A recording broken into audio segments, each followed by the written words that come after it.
Hello प्यारे बच्चों, कैसे हो? हैप्पी चिल्ड्रंस डे बेटा। खुश रहो, बस जिंदगी में तरक्की करो। बस पढ़ाई करते रहना है और आगे बढ़ते रहना है। हम देख चुके हैं रेस्पिरेटरी, चालू किया था इंस्पायरेशन एंड एक्सपायरेशन। हम कॉन्सेप्ट को कंप्लीट पढ़ चुके हैं। कोई भी डाउट हुआ करे बेटा प्लीज कमेंट किया करो।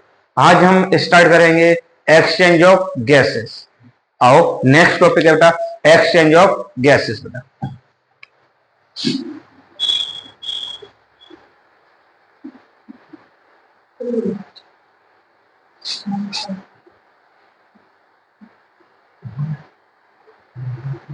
Heading exchange of gases. आओ ये गैसेस का एक्सचेंज कैसे होता है बेटा, इसकी चर्चा करते हैं।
आओ बेटा देखते हैं कि गैसेस एक्सचेंज कैसे होता है, कौन कौन सी मेम्ब्रेन आती हैं जब गैसेस एक्सचेंज होती है। बेटा नंबर एक बेटा, नंबर वन आता है एल्वियुलर एपिथेलियम।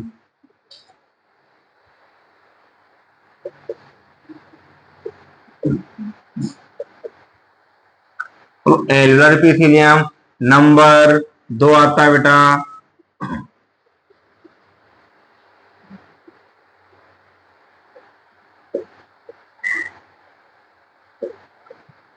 बोलो बेसमेंट मेम्ब्रेन। नंबर तीन आता है बेटा ब्लड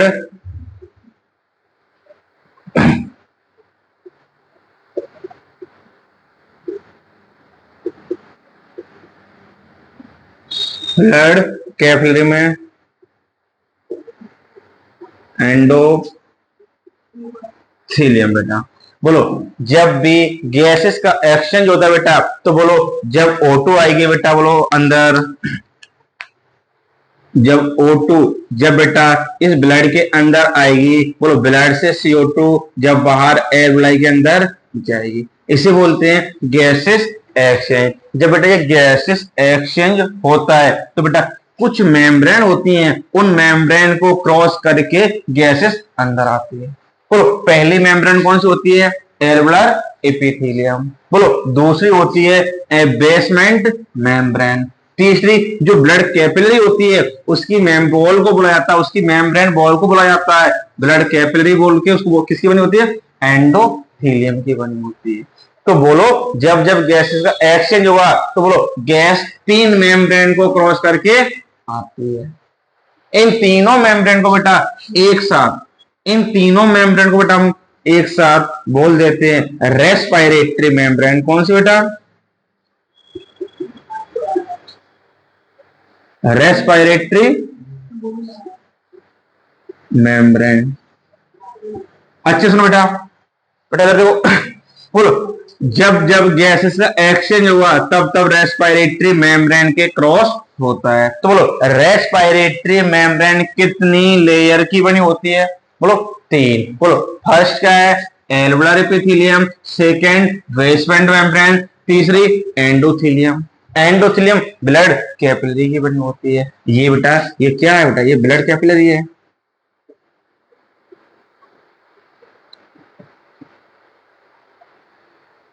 बोलो कोई परेशानी क्या? तो बोलो जब जब गैसेस का एक्सचेंज होता है बेटा O2 और CO2 का तो किसके एक्रॉस होगा? बोलो रेस्पिरेटरी मेम्ब्रेन के एक्रॉस होगा बेटा। और ये रेस्पिरेटरी मेम्ब्रेन बेटा बहुत थिन होती है। कैसी होती है बेटा? बहुत थिन मतलब बोले तो पतली होती है। बोलो कैसी होती है? पतली। बेटा एप्रोक्स होती है 0.2 माइक्रोमीटर। कितना बेटा?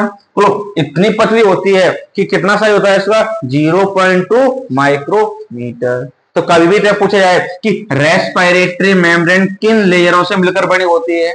बोलो एल्वुलर एपिथेलियम, बेसमेंट मेम्ब्रेन, बोलो एंडोथेलियम। कोई परेशानी क्या? बोलो रेस्पिरेटरी मेम्ब्रेन थिक या थिन? बोलो थिन बोला तो पतली होती है। बोलो इसकी थिकनेस कितनी होती है? 0.2 माइक्रोमीटर होती है। बेटा बताओ यहां तक तुम्हें कोई परेशानी हो तो बताओ। अब आओ इसके कुछ और पॉइंट होते हैं बेटा। बोलो ये रेस्पिरेटरी मेम्ब्रेन कौन बेटा? बोलो अच्छे से। रेस्पिरेटरी हाईली वेस्कुलर होती है बेटा। कैसे बेटा?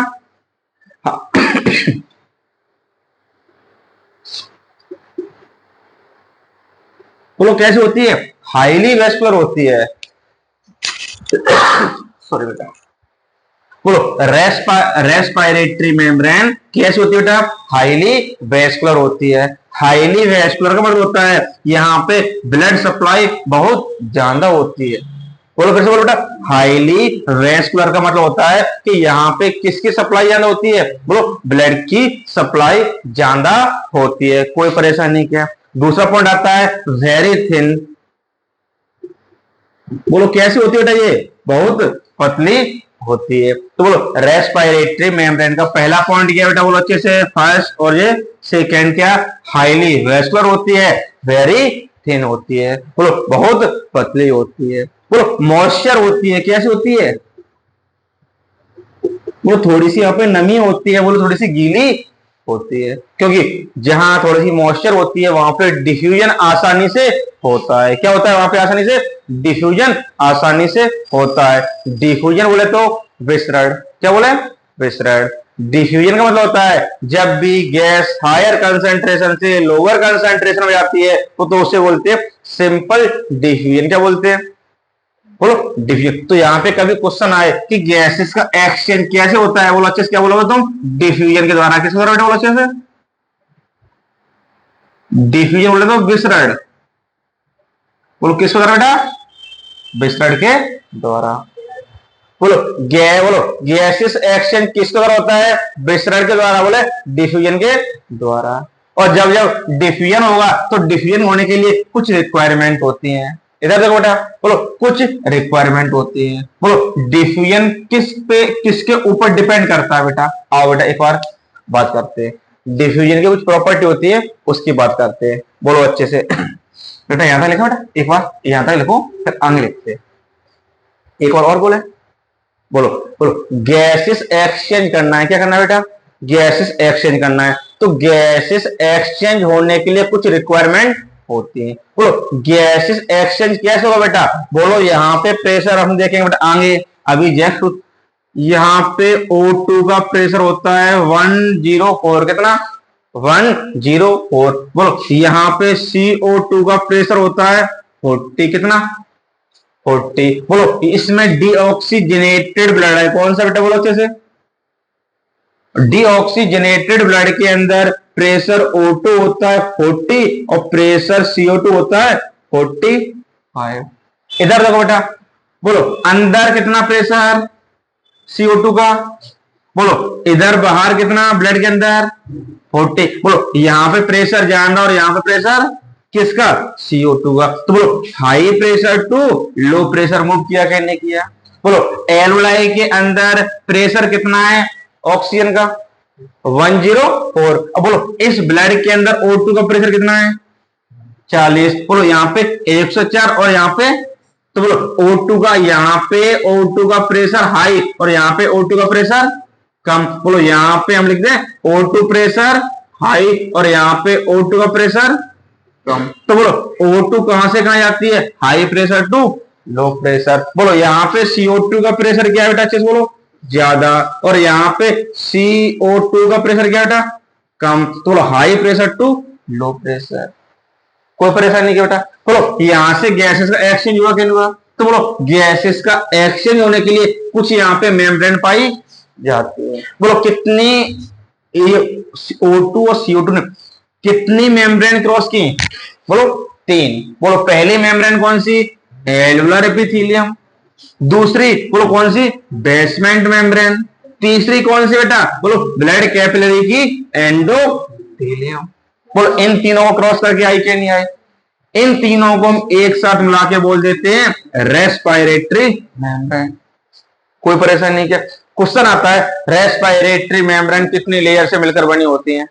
बोलो कितनी? तीन। कौन कौन सी? एल्वियोलर, बोलो बेसमेंट और एंडोथेलियम। कोई परेशानी नहीं क्या? तो पूछा जाता है रेस्पिरेटरी मेम्ब्रेन थिक होती है थिन होती है? थिन। इसकी थिकनेस कितनी होती है बेटा? 0.2 माइक्रोमीटर। फिर पॉइंट आता है जो रेस्पिरेटरी मेम्ब्रेन कितने क्या क्या कैरेक्टरिस्टिक बेटा? पहला कैरेक्टर है हाईली वेस्कुलर। कैसा बेटा?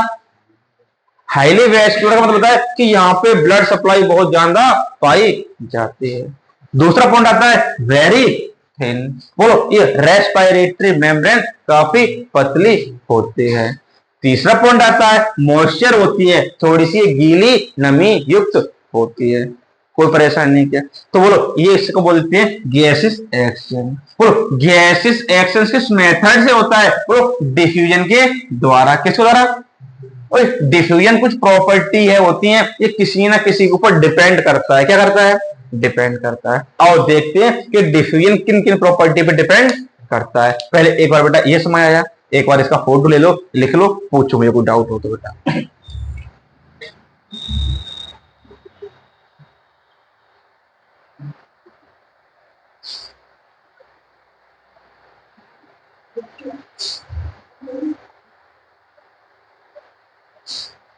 चलो बेटा थोड़ा सा चर्चा करते हैं कि डिफ्यूजन किस किस के ऊपर डिपेंड करता है।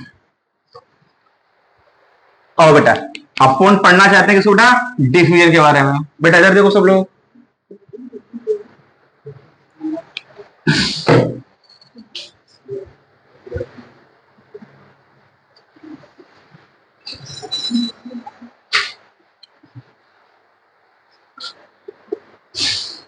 किसकी जानकारी ले बोलो अच्छे से? डिफ्यूजन। डिफ्यूजन बोला तो बेसरेड। बोलो डिफ्यूजन हमेशा high pressure to low pressure होता है बेटा। कहां से कहां होता है? High pressure to low pressure होता है। बोलो डिफ्यूजन में एटीपी नो यूज। बोलो डिफ्यूजन में एटीपी का रोल होता है क्या? नहीं होता है। तो बोलो डिफ्यूजन कैसी प्रोसेस, एक्टिव या पैसिव? बोलो पैसिव प्रोसेस होती है। कोई परेशानी नहीं क्या? कोई पूछे डिफ्यूजन कहां से कहां होता है? High pressure to low pressure. बोलो एटीपी नो यूज। तीसरा पॉइंट आता है एक्टिव या पैसिव? बोलो पैसिव होता है। कोई परेशानी नहीं क्या? ये डिफ्यूजन कुछ चीजों पे डिपेंड करता है बेटा। बोलो डिफ्यूजन किन चीजों पे डिपेंड करता है? आओ उसकी चर्चा कर लेते हैं बेटा एक बार। बोलो तीन चीजों पे डिपेंड करता है बेटा। नंबर एक रेस्पिरेटरी मेम्ब्रेन। बोलो किसके ऊपर डिपेंड करता है? रेस्पिरेटरी मेम्ब्रेन के ऊपर डिपेंड करता है। बोलो अच्छे से बोलो, पहला पॉइंट क्या? डिफ्यूजन किसके ऊपर डिपेंड करता है? रेस्पिरेटरी मेम्ब्रेन के ऊपर डिपेंड करता है। अगर रेस्पिरेटरी मेम्ब्रेन ज्यादा थिक है तो डिफ्यूजन कम होगा। अगर रेस्पिरेटरी मेम्ब्रेन थिन है मतलब पतली है तो डिफ्यूजन ज्यादा होगा। तो बोलो डिफ्यूजन रेस्पिरेटरी मेम्ब्रेन के ऊपर डिपेंड करता है या नहीं करता है? करता है। फिर बोलो रेस्पिरेटरी मेम्ब्रेन थिक तो डिफ्यूजन कम। अगर रेस्पिरेटरी मेम्ब्रेन थिन पतली तो डिफ्यूजन ज्यादा। बोलो कोई परेशानी नहीं क्या? दूसरा पॉइंट सॉल्युबिलिटी।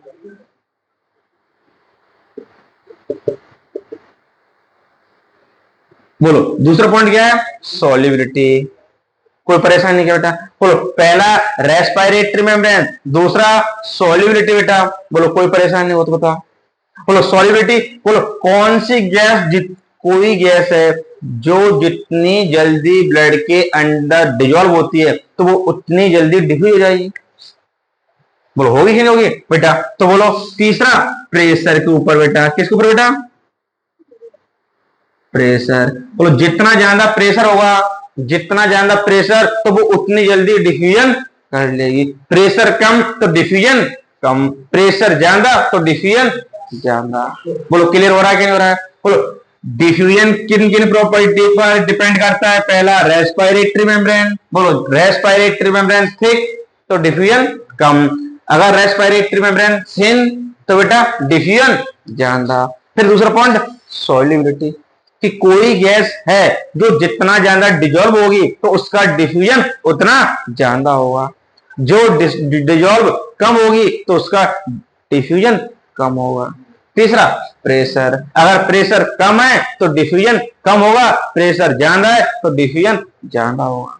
अब बेटा सॉल्युबिलिटी किसकी कितनी होती है बेटा, तो यहां पे याद कर लेना, कार्बन मोनोऑक्साइड सीओ की सॉल्युबिलिटी सबसे ज्यादा, फिर इसके बाद आता है CO2, फिर आता है O2। तो बोलो सॉल्युबिलिटी सबसे ज्यादा किसकी होती है?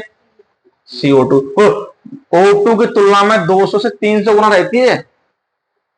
बोलो ब्लड के, अगर मान लो ब्लड के अंदर हमने एक कंडीशन दे दी, नॉर्मल कंडीशन बराबर कंडीशन है, मगर वहां पे कौन बराबर है? O2 भी और CO2 भी, कंडीशन सेम है, तो पहले कौन जुड़ेगा? O2 या CO? CO। क्यों? CO की सॉल्युबिलिटी हाई होती है। एनसीईआरटी बोलती है CO2 कौन बेटा? O2 की तुलना में इसकी घुलनशीलता, बोलो सॉल्युबिलिटी कितनी है? 20 से 25% ज्यादा होती है। किसकी? O2 की। कोई परेशानी क्या बेटा? हो तो बता दो, है क्या? बोलो diffusion high pressure to low pressure ATP no use, बोलो डिफ्यूजन पैसिव प्रोसेस होती है। कोई भी परेशानी हो तो पूछो, नहीं है ना? तो बेटा एक बार इसको देखो, फिर आगे चर्चा करते हैं। इसे बोलते हैं गैसेस एक्सचेंज।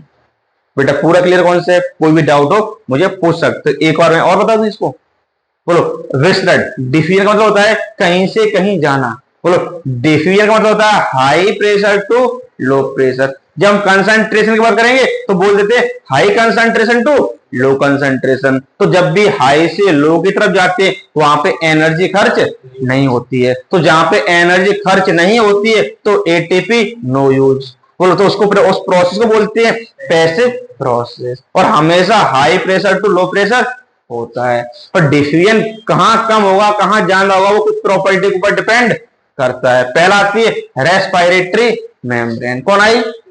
बोलो रेस्पिरेटरी मेम्ब्रेन अगर थिक है, कैसी है? थिक, मोटी है, अगर वो मोटी है तो डिफ्यूजन कम, अगर वो पतली है थिन है तो डिफ्यूजन ज्यादा होगा।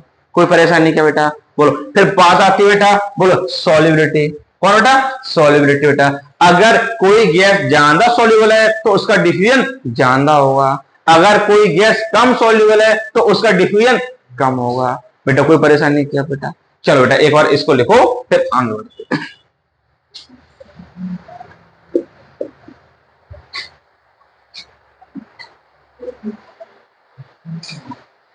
आओ बेटा इसको साफ करते हैं, आगे देखते हैं।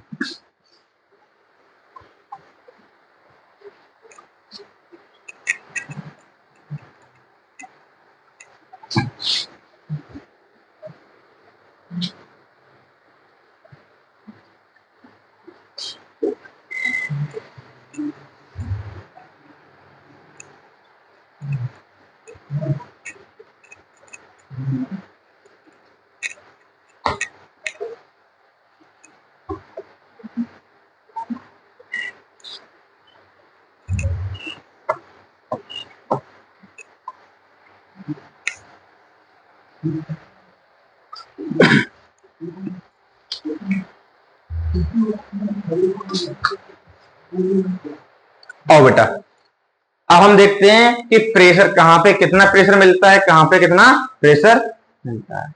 क्योंकि प्रेशर डिफरेंट होगा, high pressure to low pressure gas move करती है। तो देखते हैं कहां पे कितना प्रेशर होता है, कौन सी गैस कैसे मूव करती है। और देखते हैं बेटा,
और जब टमटम के अपने खड़ी है क्या? नहीं।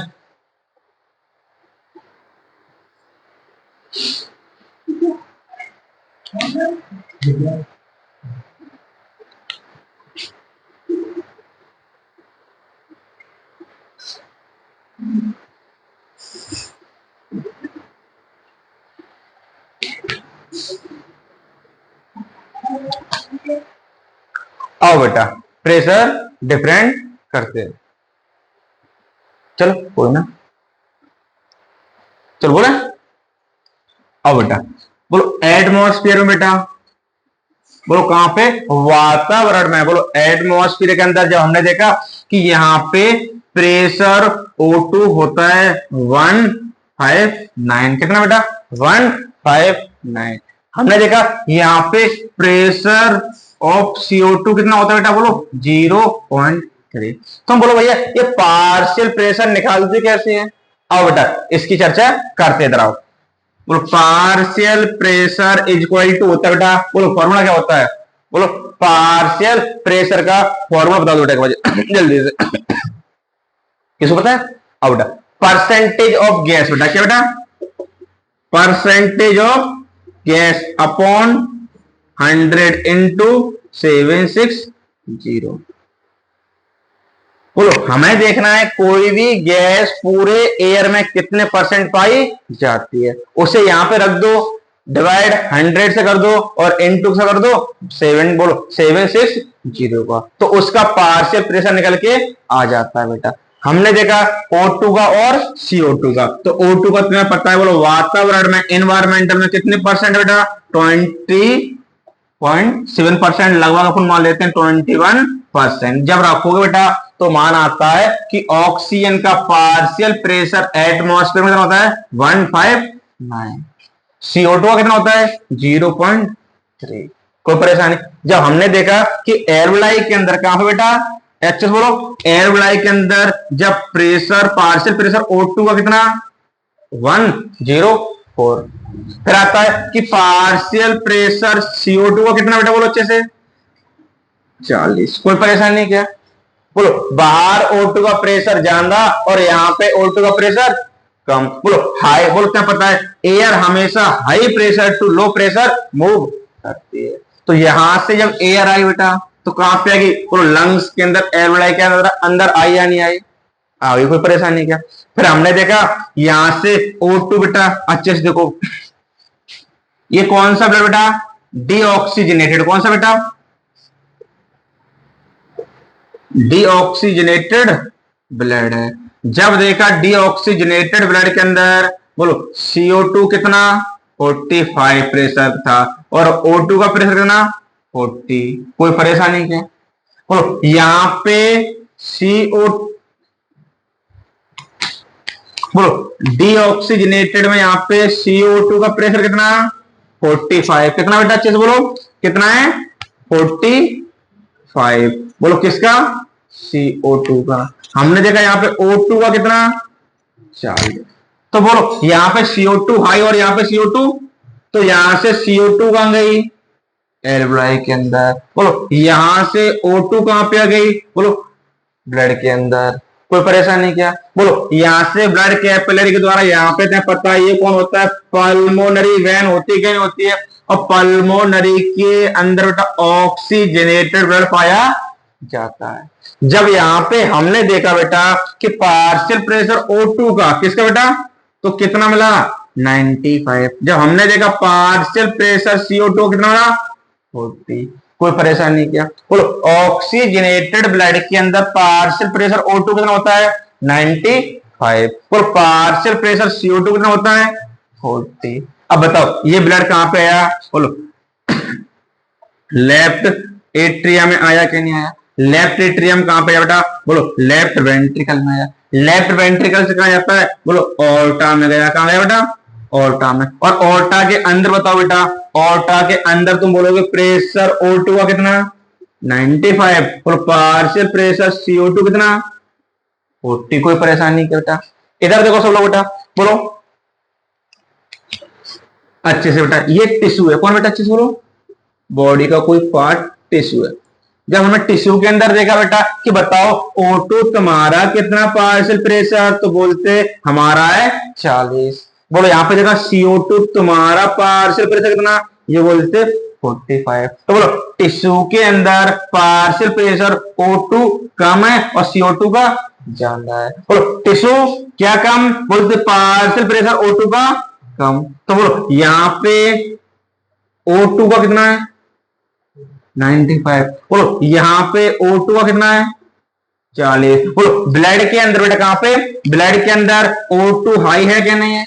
बोलो यहाँ पे लो है क्या नहीं है? बोलो ऑक्सीजन जाओ टू सी को टिश्यू के अंदर, तो O2 बोलो ब्लड से कहां चली गई?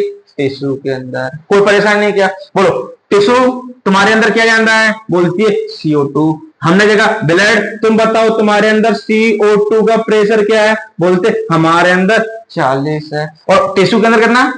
बोलो हाई प्रेशर टू CO2 निकल के जाओ ब्लड के अंदर, ये ब्लड के अंदर आ गए। बोलो यहाँ पे भी एक्सचेंज हुआ और यहाँ पे भी एक्सचेंज हुआ।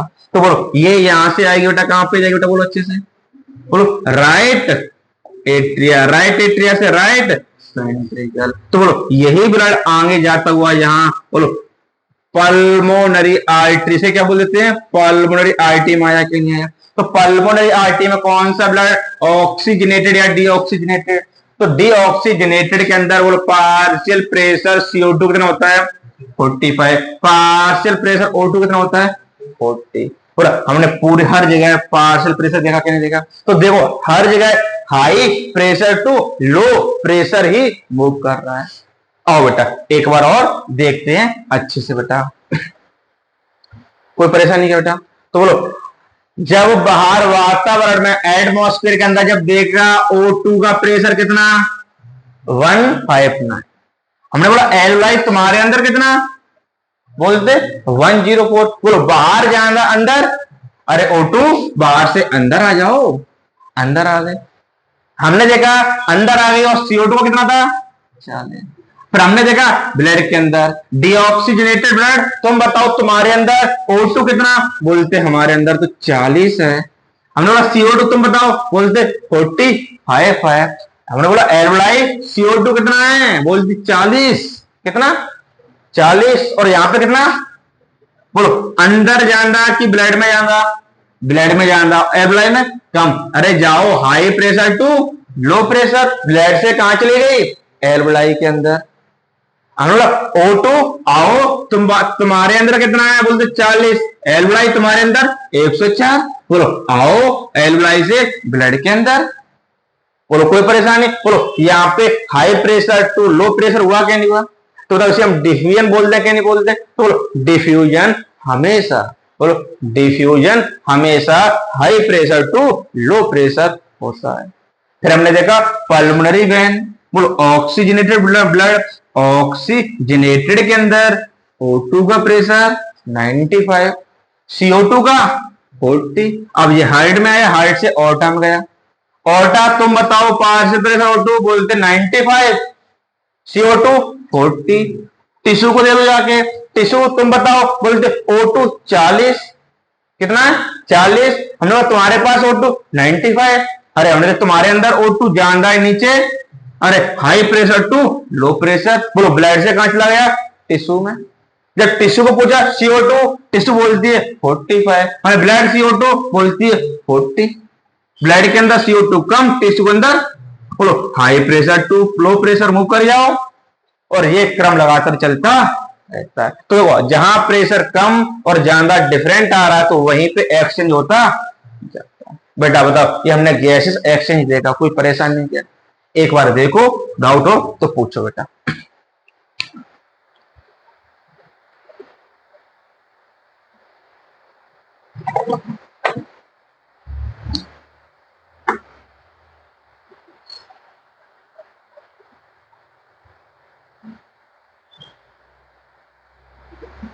बोलो जब यहाँ से एयर बाहर निकलेगी बेटा, जब एक्सपायरेशन हुआ, जब बेटा यहाँ से एयर बाहर भी निकलेगी तो यहाँ पे O2 का पार्शियल प्रेशर होता है 116 और CO2 का पार्शियल प्रेशर होता है 28 बेटा। ये डाटा ये कब बेटा? एक्सपायरेशन।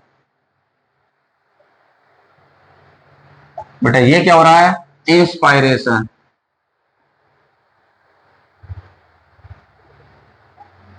और दोनों को मिला के बोल देते हैं ब्रीथिंग। और बेटा एनसीईआरटी के अंदर बेटा एक चार्ट दिया है, उस चार्ट की बात करते हैं बेटा। कोई डाउट क्या? चलो आगे बढ़े, चलो इसको साफ करके आगे बढ़ते हैं।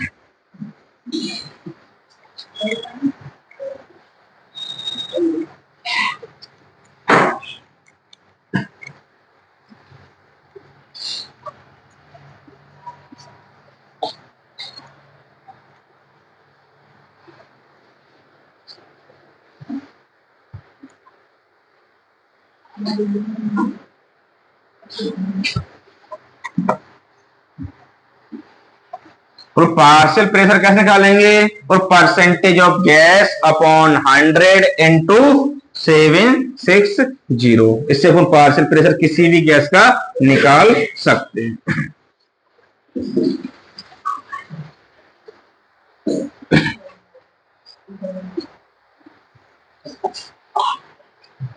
अब एक टेबल दिए एनसीईआरटी के अंदर, उस टेबल की बात करते हैं। गिला हो जाता है बेटा ये।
और देखते हैं पार्शियल प्रेशर O2, इधर देखते हैं पार्शियल प्रेशर C2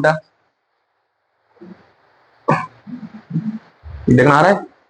चलो आया बेटा, बोलो partial pressure O2 partial pressure CO2 बेटा। आओ जब देखा एटमॉस्फेयर के अंदर बेटा, वातावरण के अंदर देखा बेटा, एटमॉस्फेयर का प्रेशर कितना था? 159। कितना था बेटा? 159। जब एयरब्लाई के अंदर देखा कितना था? 104। हमने डीऑक्सीजनेटेड ब्लड के अंदर देखा कितना था?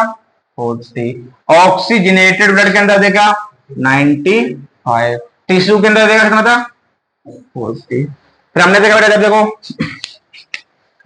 बोलो वातावरण में CO2 का कितना था? बोलो CO2 का कितना था? 0.3। जब ना एल्ब्राई के अंदर देखा कितना था? 40। डीऑक्सीजनेटेड ब्लड के अंदर देखा 45। ऑक्सीजनेटेड ब्लड के अंदर देखा 40। और हमने टिश्यू के अंदर देखा कितना था? 45। अच्छे से देखो बेटा, एयर कहां से कहां मूव कर रही है बेटा? देखो high pressure to low pressure. बोलो एक्सचेंज हुआ या नहीं हुआ बेटा? कोई परेशान नहीं किया बेटा। फिर आते हैं डीऑक्सीजनेटेड ब्लड के अंदर कितना O2, O2 कंसंट्रेशन 45 और ऑक्सीजनेटेड के अंदर 95 और यहाँ पे 40। तो बोलो यहाँ पे हाई प्रेशर, यहाँ पे बोलो ब्लड से कहां खाया बेटा? High pressure to low pressure. बोलो यहाँ पे O2 ही हो जा रहा है क्या नहीं जा रहा है बेटा? बोलो यहाँ पे देखो बेटा, अच्छे से दोनों एक दूसरे के विपरीत ही आते हैं बेटा। इधर देखो, बोलो टिश्यू के अंदर पार्शियल प्रेशर CO2 ज्यादा और इधर कम। देखो O2 यूं जा रही है तो CO2 यूं आ रही है, कोई परेशान नहीं किया। फिर देखो यहाँ पे डीऑक्सीजनेटेड ब्लड के अंदर CO2 ज्यादा और एल्ब्लाई के अंदर कम। तो देखो CO2 विपरीत हो रही है। बोलते चलो कोई भी परेशानी हो तो बताओ। फिर यहाँ पे देखो बेटा, यहाँ पे ज्यादा और यहाँ पे कम, तो ये भी निकल के ऐसा चला जाता है। कोई परेशानी नहीं किया। और पता है O2 यहाँ पे बेटा, ये भी देखो, ये 40 तो यहाँ पे यहाँ भी जाते बेटा, अच्छे से देखो बेटा। कोई भी परेशानी हो तो बता दो। वो O2 और CO2 एंटी पैरेलल चलते हैं, क्या चलते हैं? एंटी और अपोजिट डायरेक्शन में फ्लो करते। अगर एक ऐसे जा रहा है तो दूसरा उसके विपरीत आता है। इधर देखो बेटा, मस्ती नहीं बेटा। बोलो यहाँ पे high pressure to high pressure to high pressure to high pressure to high pressure to high pressure to, तो बोलो गैस हमेशा high pressure to low pressure move करती है, इसे हम डिफ्यूजन कहते हैं। बोलो ये एनसीईआरटी का चार्ट दिया है। बोलो यहां तक कोई भी परेशानी हो तो बेटा बताओ, कोई भी परेशानी हो तो बोल सकते हो, है क्या? नहीं होनी चाहिए बेटा। आओ बेटा आगे बढ़ते हैं बेटा।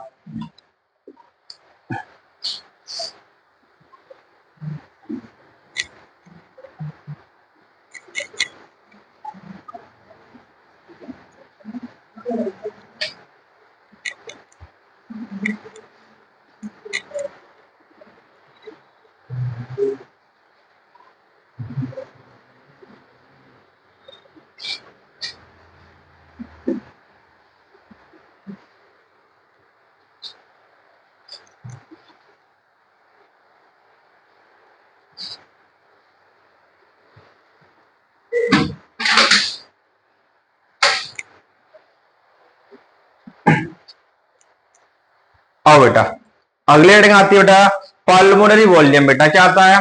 Pulmonary volume. एक बार देखो, यहां तक कोई डाउट हो तो मुझे एक बार पूछो बेटा।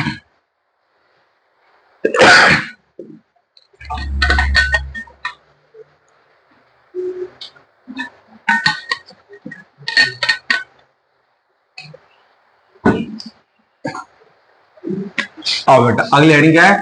Pulmonary volume.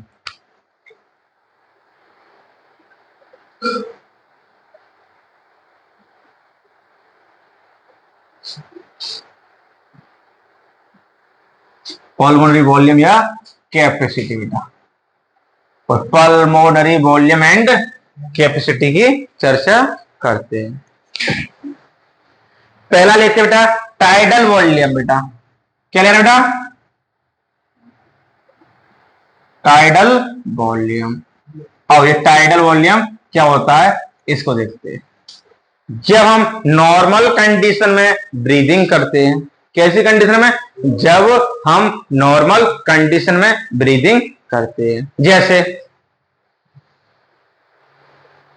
नॉर्मल कंडीशन में हमने सांस को अंदर लिया, सांस को छोड़ा। बोलो एयर को अंदर लिया, एयर को छोड़ा, तो कितने ml ये अंदर जाती है? तो टाइडल वॉल्यूम में हम क्या करते हैं? 500 ml अंदर लेते हैं और 500 ml बाहर छोड़ते हैं। तो कोई पूछे बताओ टाइडल वॉल्यूम में हमने कितनी ऑक्सीजन, बोलो एयर अंदर ली 500 ml, बोलो इंस्पायरेशन में कितनी? 500 ml, और एक्सपायरेशन में 500 ml। बेटा कोई परेशानी क्या? कंप्लीट उसे बोल देते हैं टाइडल वॉल्यूम। डायरेक्ट पूछा जाता है टाइडल वॉल्यूम कितना होता है? 500 ml।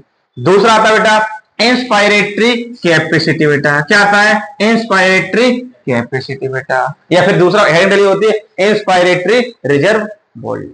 चलो पहले इंस्पायरेटरी रिजर्व वॉल्यूम लेते हैं।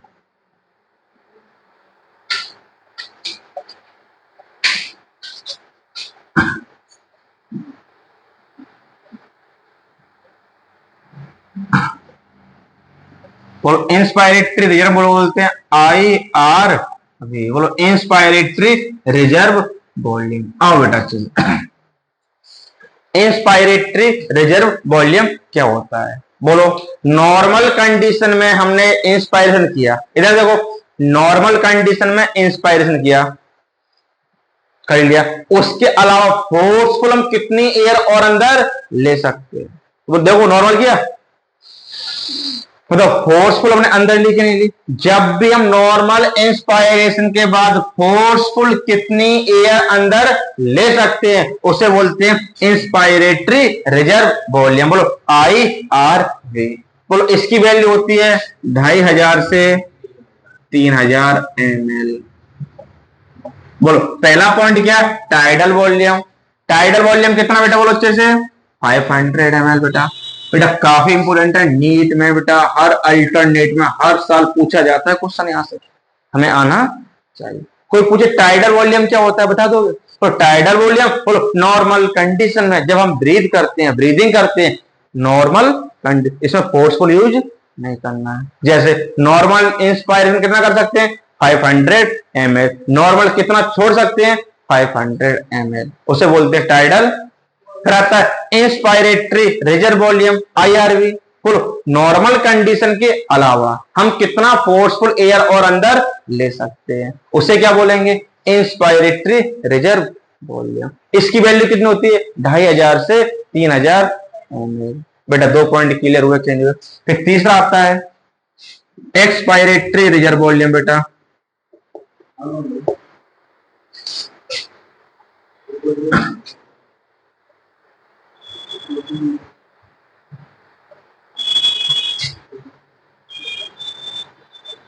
Expiratory reserve volume, expiratory reserve volume लिखते हैं ERV। नॉर्मल कंडीशन में बेटा अच्छे से देखो क्या, एक्सपायरेटरी रिजर्व वॉल्यूम, क्या हेडिंग है बेटा, बोलो expiratory reserve volume. Normal condition में हम कितनी निकाल सकते हैं, 500 ml। 500 निकालने के बाद हमने बोला फोर्सफुल कितने निकाल सकते हो, तो बोलो जितनी हम फोर्सफुल निकाल सकते हैं उसे बोलेंगे एक्सपायरेटरी रिजर्व वॉल्यूम। बोलो इसकी वैल्यू कितनी होती है, 1000 से 1100 ml। कितने बेटा, 1000 से 1100 ml।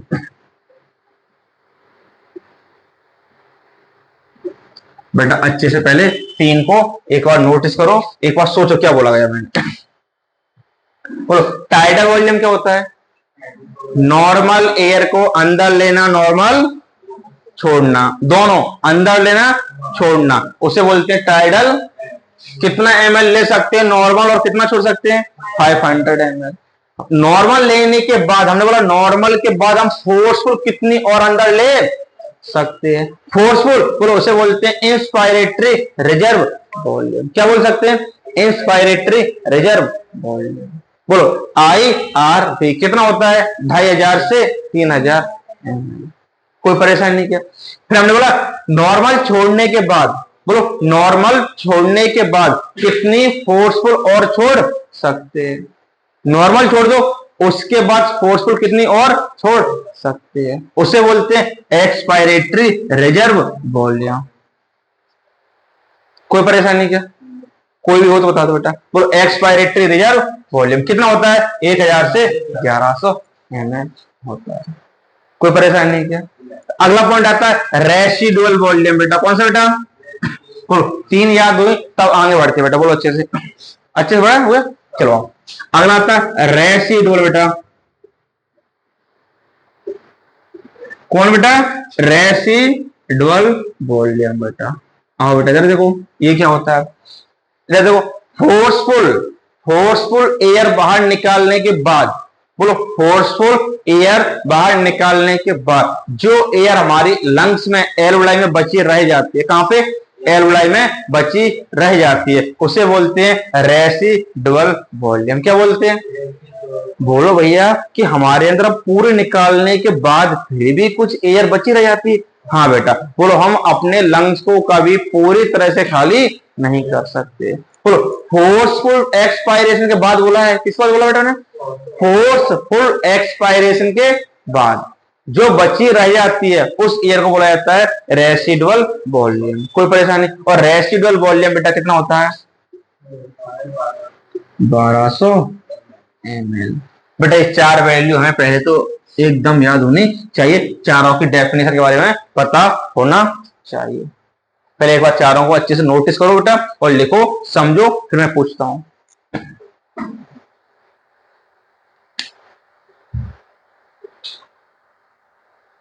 कोई परेशानी नहीं क्या। 4 वॉल्यूम किस किस को याद हुए, क्या नहीं हुए बेटा। इसके आगे हम कल करेंगे चारों वॉल्यूम कंप्लीट, इसके आगे बेटा हम कल चर्चा करते हैं। आओ बेटा, यहां तक हमने आज देखा बेटा, इसके आगे कल चर्चा करते हैं। बेटा अगर वीडियो अच्छा लगता है तो सबको बताओ, और बेटा वीडियो कभी भी बेटा तुम्हें लेट के नहीं देखना है, जब भी देखना है बेटा प्लीज बात मानो हमारी, हाथ में पेन और कॉपी टेबल पे बैठ के ही देखना है। पूरे लेक्चर को नोट करो, अच्छे से बुक पे लो, एनसीईआरटी रखो, पूरा पढ़ो, फिर बेटा पूरा कंप्लीट एनसीईआरटी नोट्स पूरा समझ आता जाए। अगर तुम सोचते हो कि आधा वीडियो देख के 10 मिनट वीडियो देख के समझ आए, ऐसे समझ, प्लीज बेटा बात मानो। अगर वीडियो अच्छा लगता है तो like share and subscribe. Thank you बच्चों।